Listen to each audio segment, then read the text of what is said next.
And I'm looking at my white peers and they seem to be getting bigger opportunities.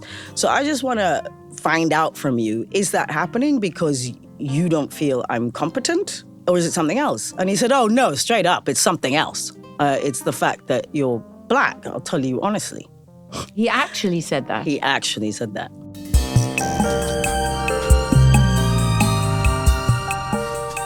I'm Suzette Llewellyn.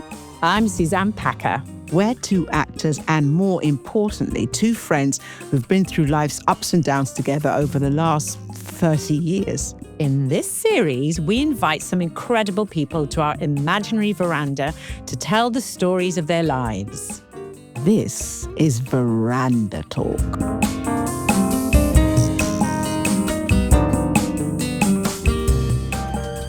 Thank you, Pam Nomvete, for being with us here at Red Bull London. Oh, exciting. Thank you. Yes, welcome. And welcome to Veranda Talk.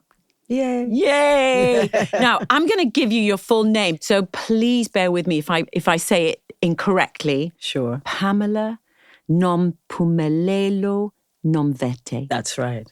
Beautiful. Thank you. So, just in case anybody doesn't know, you are an amazing actor, award-winning actor. You are a writer, a playwright. You've written your autobiography, and you look only 15. You have starred on stage, screen. Now, I want to just throw this little anecdote in before we really get into the meaty bits. I was doing a musical in Cardiff, and it was called Tiger Bay. Yeah. And there was a strong South African element. And we worked with some wonderful South African actors, performers. And I said, oh, gosh, I know a South African actor. I wonder if you know her, Pam Nomvete. And they virtually dropped to their knees. They wanted to kiss my hand. Oh. They went nutty. And they told me about how you are this amazing star in South Africa. You were in a soap opera called Generation. Oh, they worshipped you, Pam. Oh, amazing. Thank you for that. That is warmed my heart. Yeah, because that was a very special time. Really? And very significant in my personal journey. Yeah. Okay, why? Yeah. Well, because my parents were exiled from South Africa in the 1950s. So I was born in exile. Didn't really know South Africa. Knew it from them. Never thought I'd see it because at that time there was nothing in the ether that was saying that apartheid would be dismantled anytime soon. I mean, this was the fight. So I know you were born in Ethiopia. Correct. And then how long did you live in Ethiopia for? Until I was about 14. But we also went to Zambia. I mean, the nomadic life, isn't it? Mm. Well, my father was an economist, worked for the Economic Commission for Africa. So that was his way of fighting back. His psychology was, let's get economic independence. So that he was part of that movement. But it meant we moved around a lot and then came to boarding school in the UK at the age of 14. And that's how I ended up being here. But so going to South Africa in 1994, it was because I was so frustrated here in the UK. Remember those times, the 80s? Oh my gosh. The battle of us trying to be visible. Because if we were Black performers and Black female performers, then we were being told there was no market for us. And when I look back, I think, oh, well, that's cool that I made it into the National at that point. But I did not find that a delight because it was a struggle. What play were you doing? I did Racing Demon. I did the tour, and then from there I ended up doing the David Hare trilogy. And I mean, they kept calling me back. Then I went to Ovahuna. And I was looking around me at my white peers, and I was thinking, that's progress. I don't feel like I'm progressing. My sister, in fact, said, look, you're just so angry. Maybe you need a break. Why don't you maybe visit South Africa? Because my parents had now gone back after 50 years. So she said, be with mum and dad maybe in that environment, sort of connect with our childhood where we were in a country where Black people are the majority. So I thought, yeah, maybe you're right. And then my brain started racing and I thought, well, maybe I should just move there. So when I went to see this artistic director, I went to gauge what choices I had. And I basically said to him, you know what? I wanted to speak to you because it's been wonderful. You guys keep calling me back, but I feel that the roles I'm playing, they're in the same sort of range. And I'm looking at my white peers and they seem to be getting bigger opportunities. So I just want to find out from you, is that happening because you don't feel I'm competent, that I'm underskilled? Or is it something else? And he said, oh, no, straight up, it's something else. It's the fact that you're Black, I'll tell you honestly. He actually said that. He actually said that. You were not getting those roles because they did not want to give it. They did not see the Black person in that role when they knew you were competent to do it. You are talented, you have got it. But because right now where we are not seeing people with your skin colour in these roles, and we're not going to push forward for that. Exactly. They're not going to be pioneers, but that, yeah. And you're 100% right, because that's in a sense what he was saying. But what was interesting, there was a fellow actor, we were talking about this, and she pointed something out, and I thought, yeah, you're right. Because basically she said, because he said to me, directors, obviously, they come in and out of here, and you can suggest, but ultimately, they don't see it. So, until that happens, we don't know. And then she said, so this mate of mine said, but he's the artistic director. He could make change. He can make that change, which we've seen, right? So he said, I don't know, Pamela. I could say, don't go, and then this continues for the next 10, 20 years. Or I could say, go, and then suddenly things turn around tomorrow. So he said, it's really up to you. I can't say. I don't know when it's going to shift. So I said, thank you very much. I think you've answered my question. And that was it. I thought, I'm on a plane. Booked the flight. And decided, South Africa, protest theatre. This is all I knew about it. So I had a very romantic view of my homeland. Because, I thought, it's going to be exciting. It's so creative. Blah. I can do it. New beginnings. Yeah, new beginnings. And it was euphoric for about 2 weeks. South Africa was on fire. It was wonderful. Because, people at last, it was majority rule. This thing that we have fought for people have died over for generations. And here we are. The day has come when we were out voting. I thought, I'm going to vote. And what was interesting is that with my parents, I said to them, they were in Cape Town. And I said, you know what? I'm going to go to Johannesburg because I feel I need to experience this country on my own terms, which that was something that they had planted in our minds when we were younger, and we'd say South Africa, South Africa, South Africa. Both my parents had gone through things that to this day, I don't know the facts. And when we would ask about it, my elder sister particularly, she used to try and interrogate my dad. And it used to be awful. I remember those conversations were heavy at the dining room table. And he basically said, what's the point of me telling you something that you have no experience of? You do not have a relationship with that country. You need to form your own relationship. Because if I share with you, then you're going to take on, my karma, if you like. Yeah. And what's the use? There's no point. I don't want you to be in a space where you have an attitude to a country or even an emotional reaction when it's not your experience. Create your own. Brilliant. So I guess that was in the back of my mind when I went and said, okay, you know what? You're right. So I'm going to experience Johannesburg. My gosh, there were queues. Oh, I'll never forget that. It was quite profound because it's such a historical milestone. And to be part of that history is quite emotional. So it was euphoric. And then, of course, the reality sets in because now a country has to be rebuilt. And the horrors of that past were like this yoke. So theatre was in a flux because they just didn't know what their identity was anymore. They came from apartheid. It was clear. We understand what we're doing. We understand that we are there to awaken the world to these atrocities and the horror that's happening in our country. Oh, it's gone. We can't really make plays about apartheid. What do we do? So the theatres, they froze a bit and then they started doing weird things like getting plays from America and revivals from here and weird musical. It was bizarre. But television seemed to start to take off. That seemed to be the place. And television in South Africa is quite young. So what you would find, though, was you turn on the TV and I would see a whole lot of black people. So, in comedies and I was thinking... Unlike here at that time. Unlike here. So there was something about that was refreshing. But I was learning that the people behind that were all white. So the narrative was controlled. And then you thought, yes, actually what I'm looking at is a lot of stereotypes when I think about it. And I was doing a play at a beautiful theatre called the Windy Brow. During that time, I was meeting these other actors who were in this soap opera called Generations. And one of them, who was a lead in it, he said, Generations are looking for a character like a femme fatale. And I was thinking, why don't you just come and audition for it? So I was like, what? Oh, that would be amazing. Went in that room, did the thing, and they gave me the job.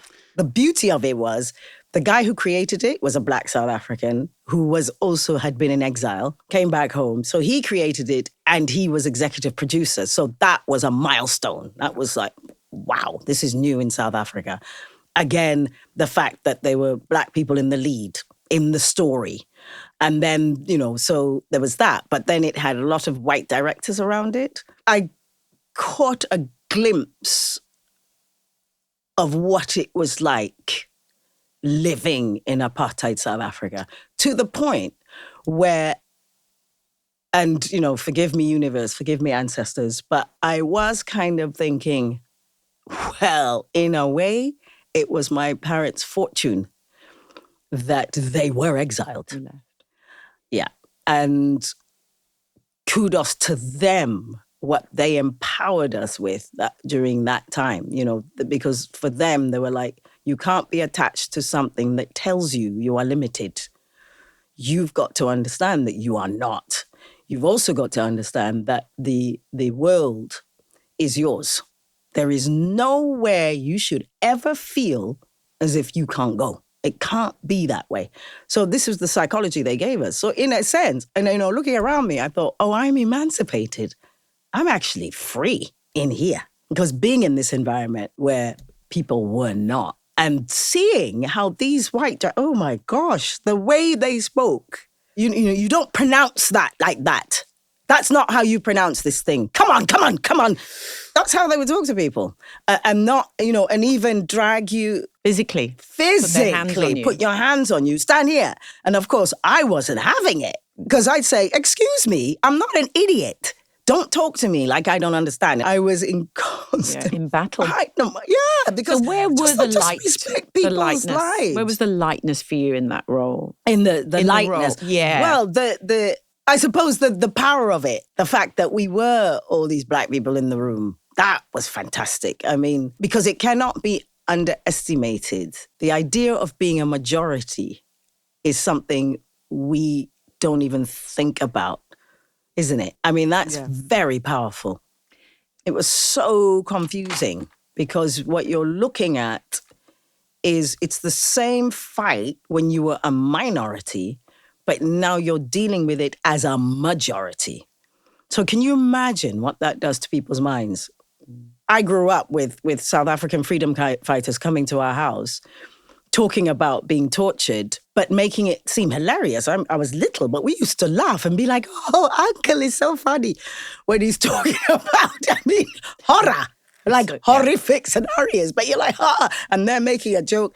But that's what I found there, and they were telling me stories of, oh, Pamela, it wasn't long ago. In fact, just 6 months ago, we were not allowed to come through the front door. And I said, 6 months ago? And they would say, 6 months ago, we were coming through the back door. There is a very different thing between American soaps, anyway, and British soaps. You're full quite stop. right. Yeah. And the glamour and all that thing of the South African soap, of the American soap, and then the British. I just wanted to talk about that for a moment, just sort of about that, because the contrast. It was. It was a contrast. Well, because I was briefly in EastEnders, and having to play quite a sort of meek character. And you're right, because everything is sort of rough, isn't it? It's got to be earthy and grounded, and let's, tone it down. So it was a bit like that. And then being in Coronation Street, when that job came, I remember my agent at the time was begging me to do it. He was like, just do it. And I was, I don't want to do soap. I don't want to. And I don't understand Coronation Street. It's weird. It's weird. I don't understand the life. And it was like that, because the mad thing is, being in South Africa, where in a sense I was a foreigner too. But we understood each other in a way, and who we were and culturally who we were. So it was releasing in that for once I wasn't being told to tone it down. I wasn't being told that what I believed was passionate was anger. They're like, where's that passion? And I used to laugh and say, isn't that funny? Here you call it passion. There they tell me I'm angry. And they're like, no, it's passion, it's passion. So it was interesting. And then having to adjust here in Coronation Street and get back to being, don't be passionate, tone it down, just be just take a back seat. And especially as a Black woman, because I was used to playing this Black woman who was very present, didn't take no prisoners. And now here, when I was coming with myself, being told to push back. And I could not wait to get out of Coronation Street, because the racism I experienced on that set. I was talking to someone who's a producer now of podcasts, and I was expressing this to her, and she said, I know, because I was actually part of the crew.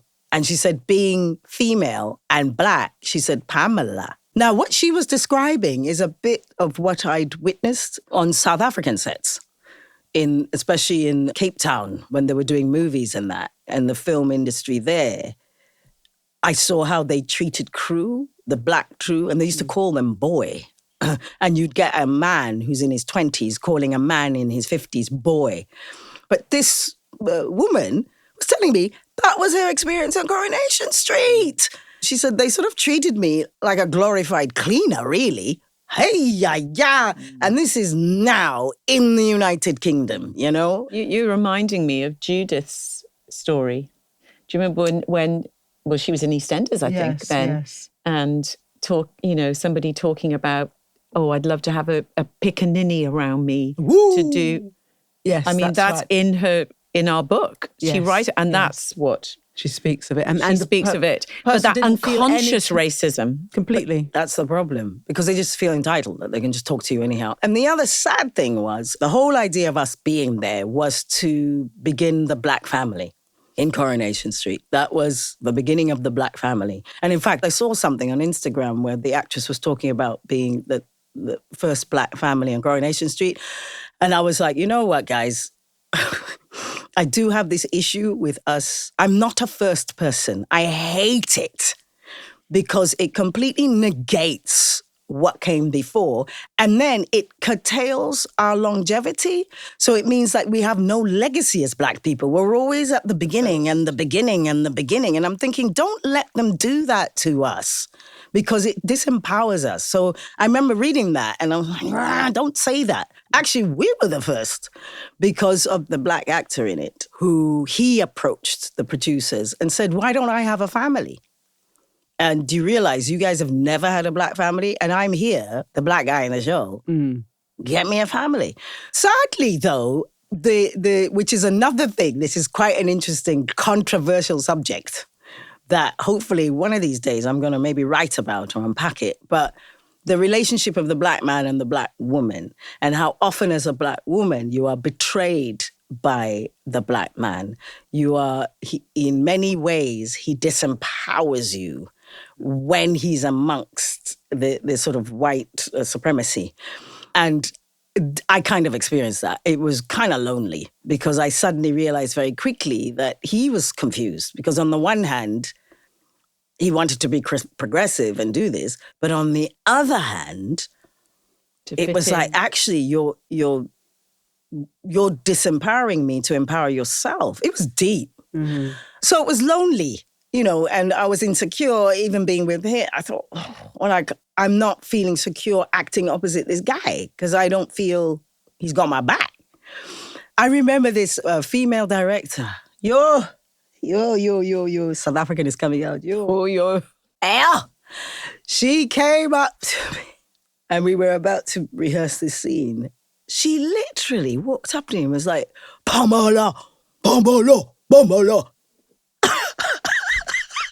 was that about? Exactly. I stared at her because I thought, I really don't even know how to respond to this. But honestly, it was like verging on as if she was mimicking a monkey type thing. You know, she was literally going, Bamala. And I just thought, or her idea of an African, I don't know. But it was scary. And of course, I was completely discombobulated. So I wasn't even in a place where I could retaliate because I was thrown. Stunned. I thought, I can't believe this blatant disregard and disrespect for me is happening. Mockery. And then yes, in fact, that's more the word. It was a mockery. I thought about it afterwards. I thought, oh, you were really trying to undermine me and weaken me when I was already insecure. And then she'd say, this is the notes that she would give me. She was like, why don't you just do it like them? She would point out to the other actors and she was like, see, do it like them. Do you see how they are? It's all very natural. And I thought, I'm not unnatural. It doesn't matter what I do, right? Because as a Black woman in that environment, I have a presence that you can't miss. So you can't miss me. And they can't. And you're trying to just shut that down. You're like, can you go away? So in my mind, it's like, then let me go. I'm quite happy to get the hell out of here. But that's what I realized was happening. So I thought, Pamela, you've just got to be you and be this character. And I mean, luckily, I would get confirmation in the streets. Sometimes I'd go into shops and whatever, and people would come up to me and say, thank you so much for being a real person. It's so nice to see a real person. You know, Black women would come and say, we can see ourselves because we don't usually see ourselves, but you're just us. And that was my saving grace because I thought, the confirmation, you're doing the right thing. Don't be thrown. But I think it's an element, I don't know if you agree, Suze, but it's an element of fear. It's the response to fear. So therefore, if I diminish you, I can control you because it's then what I know. And it does remind me, I trained as a teacher as well. And I always remember hearing conversations about in the staff room, because I did a lot of supply. And when the Black kids that were sent out of the classroom was because they exhibited their natural exuberance. And of course that was larger, but it was seen as bad behavior. Like you're saying about the anger opposed to passion and how it would be read because it was seen as something that needed to be controlled. So therefore out. Yeah, exactly. I mean, Pam, let's put this out there. You are one of the most natural, instinctive actors around. Oh, that's so sweet. Thank you. I was just going to say, how did you hold on to yourself in those moments? Because I know you're a practicing Buddhist, did you lean into that or what helped you get through? I think maybe because at that time, I'd only just started practicing Buddhism. So yeah, that helped a lot, being able to go into my flat and just chant. But I think the other thing was drawing on my South African experience in that South Africa, being there, despite the struggles, despite my own struggles within it, gave me a sense of identity. So I know I come from people. You know, do you understand? You're trying to, derail me and think, because you're thinking I'm displaced. I'm not displaced. That's your narrative. I am not a person that doesn't have any roots. I have a lot of roots, and my roots are far more powerful than yours, actually, because my roots come from a place where we were born and bred. We were of this land that, by the way, you came in and you stole in because you were confused. You didn't know whether you were coming or going. You were looking for an identity. I got an identity.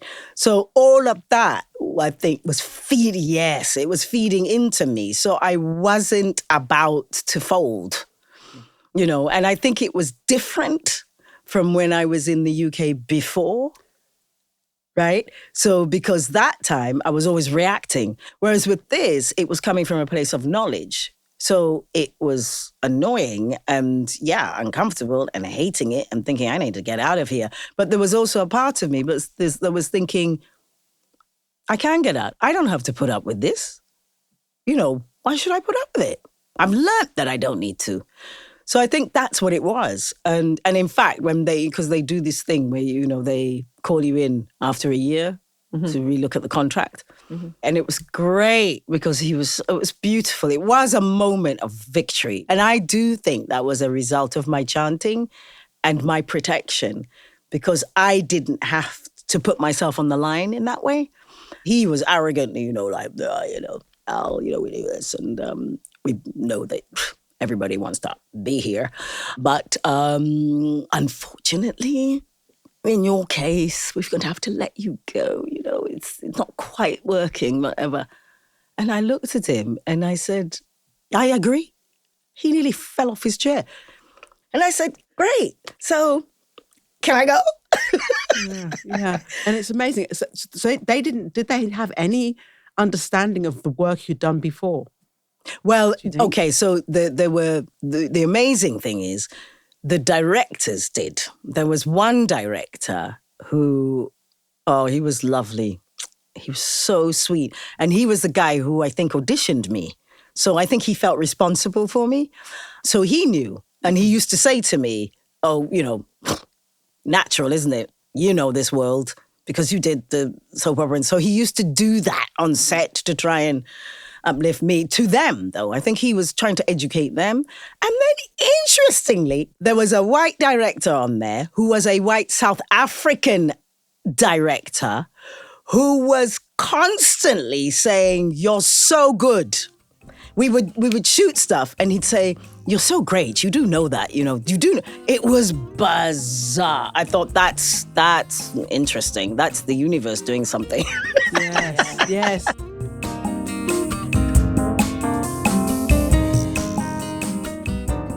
We hope you're enjoying our conversation with Pam Nomvete. Pam made a contribution to the book we wrote in response to the murder of George Floyd, Still Breathing, 100 Black Voices on Racism.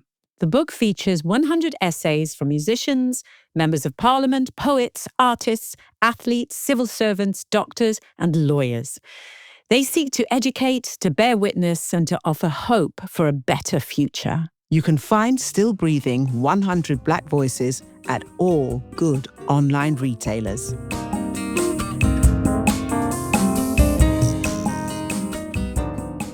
I want us to talk about a job that you've absolutely loved. We've talked about generation, but post-Corrie generation, what job has really just sat so well within you? Okay, I'll tell you two now. But when I was in South Africa, I did this incredible film. I was cast in an amazing film, which was an HBO film, actually, called Sometimes in April, about the Rwandan genocide.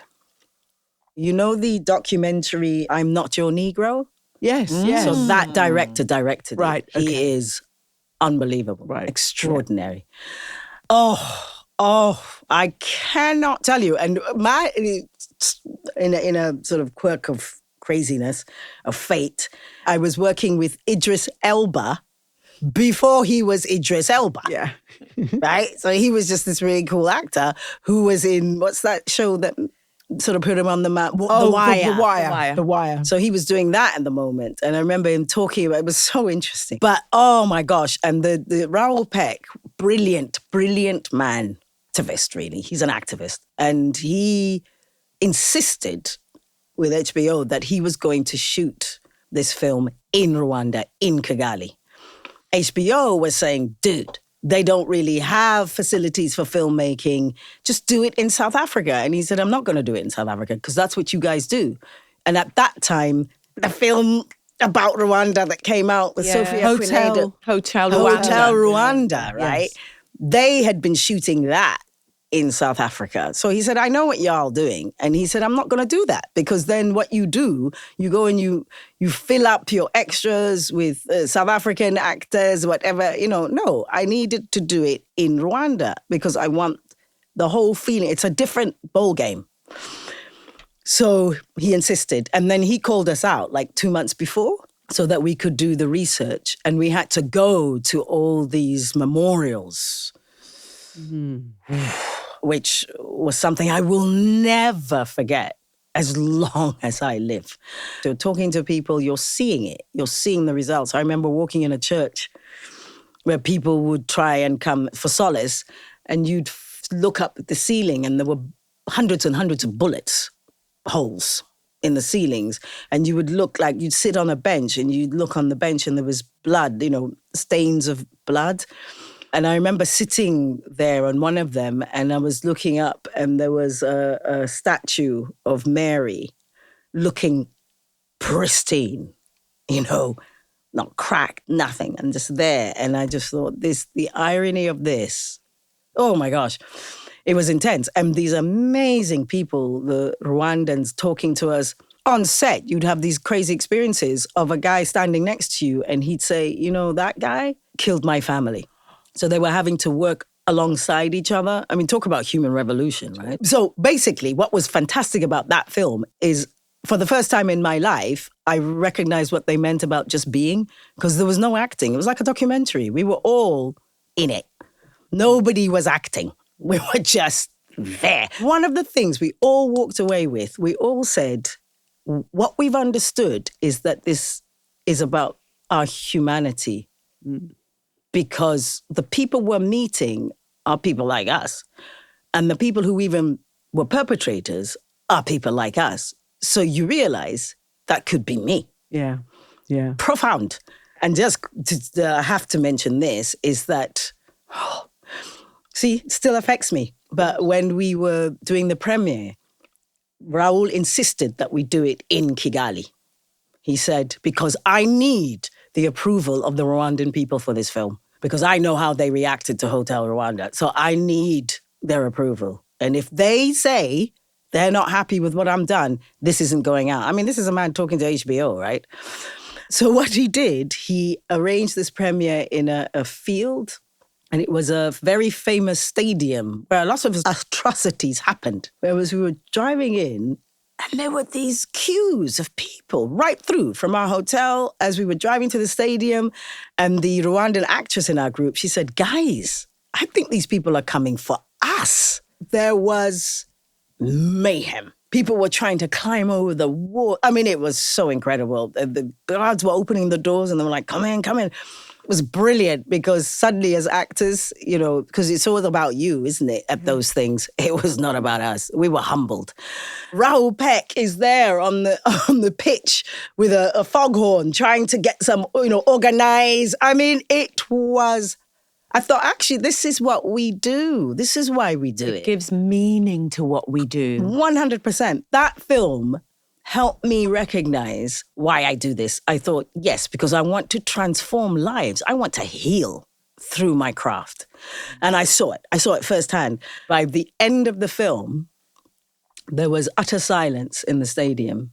And it took 20 minutes to empty it because people were just walking out in absolute silence.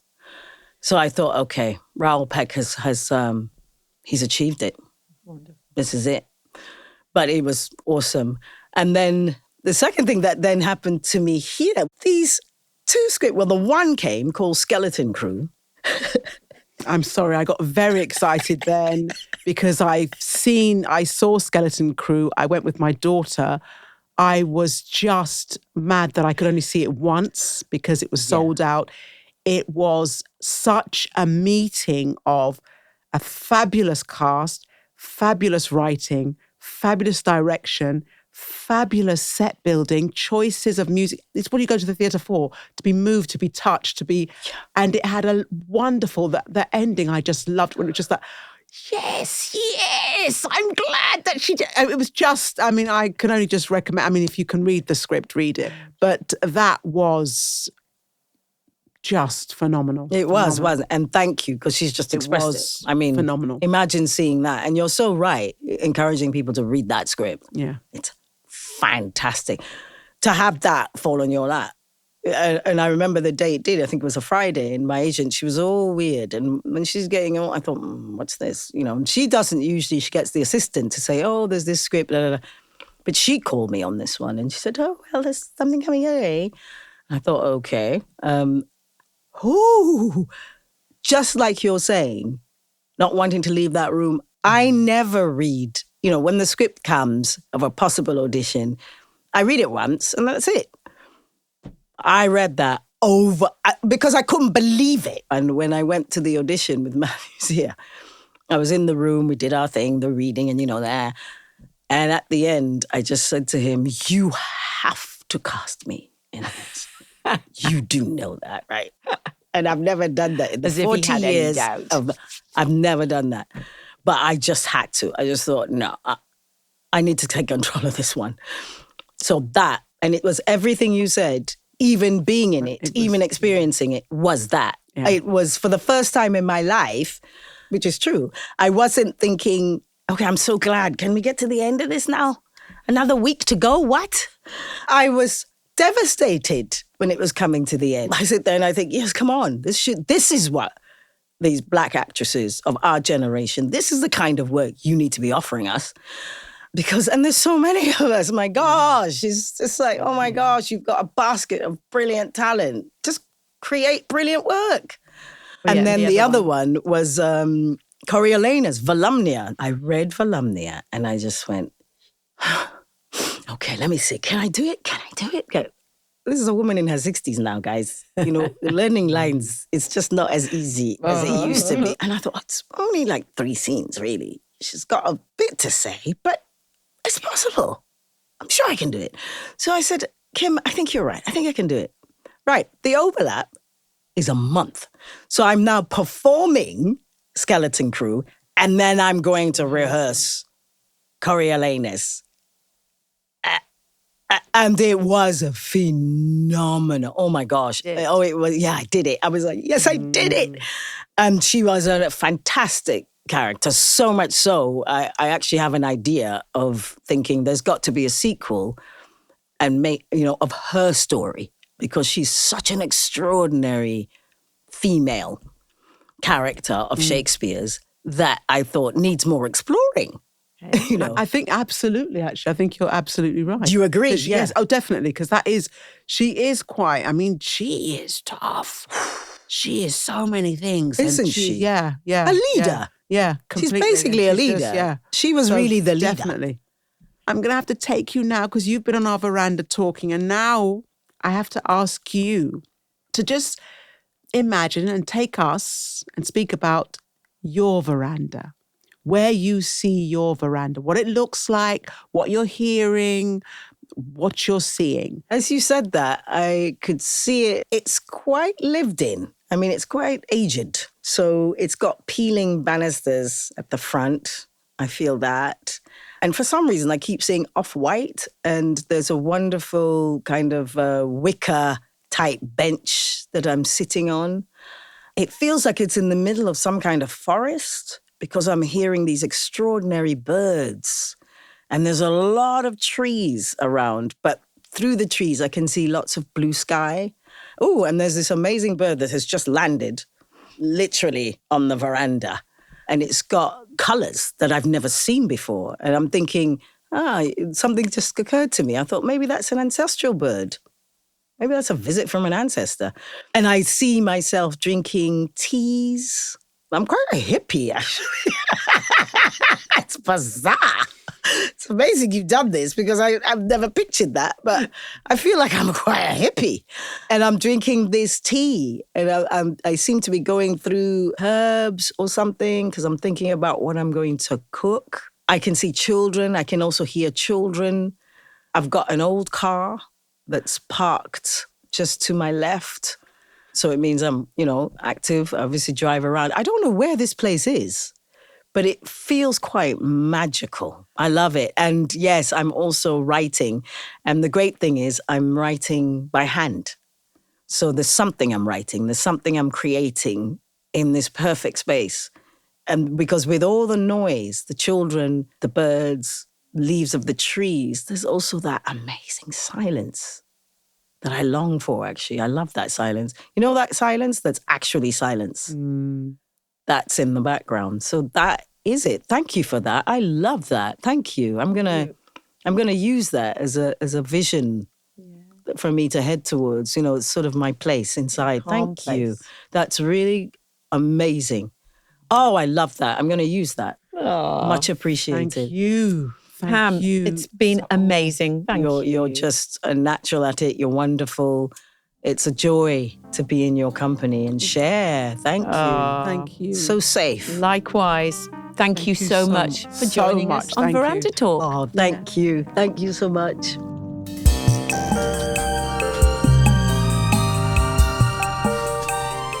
We hope you enjoyed our conversation with Pam Nomvete. If you did, why not click, share, and send it to someone you think would enjoy it too?